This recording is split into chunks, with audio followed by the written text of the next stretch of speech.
Morning, Steve Freed in Chicago with the morning grain comments. Hope everybody had a great weekend. I think that the bulls and the bears are kind of pulling at each other in the soybean complex given the uncertainty of the Brazil weather situation.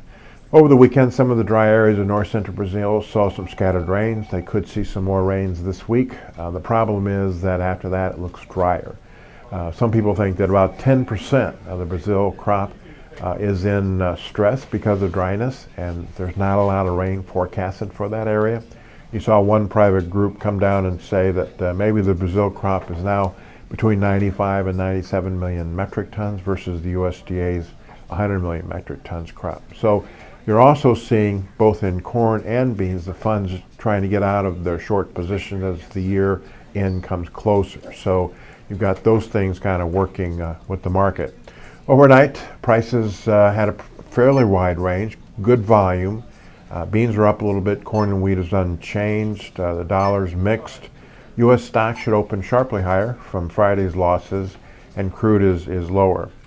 As far as the China situation, we're seeing that their futures and ags are higher. Malaysian palm oil is at 3-month highs because of the dryness in that area. China, their DDG imports dropped 30% in November from October, but their ethanol imports doubled from October, and it's quite a bit higher than a year ago. On Friday, the U.S. cattle on feed report was bullish because of lower than expected placements. And here in the United States, over the next couple of weeks, we're going to see more of the same. Temperatures a little normal to above, and precip about near normal.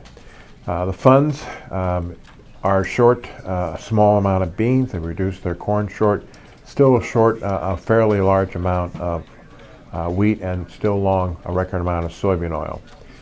It is interesting to note that one of the farmer analysts suggested farmers should increase their sales of 15 beans at 902 on the Jan, start selling 2016 beans at 919 on the November 16 contract, and even selling 15% of the 2017 soybean crop at 922 on November 2017 contract.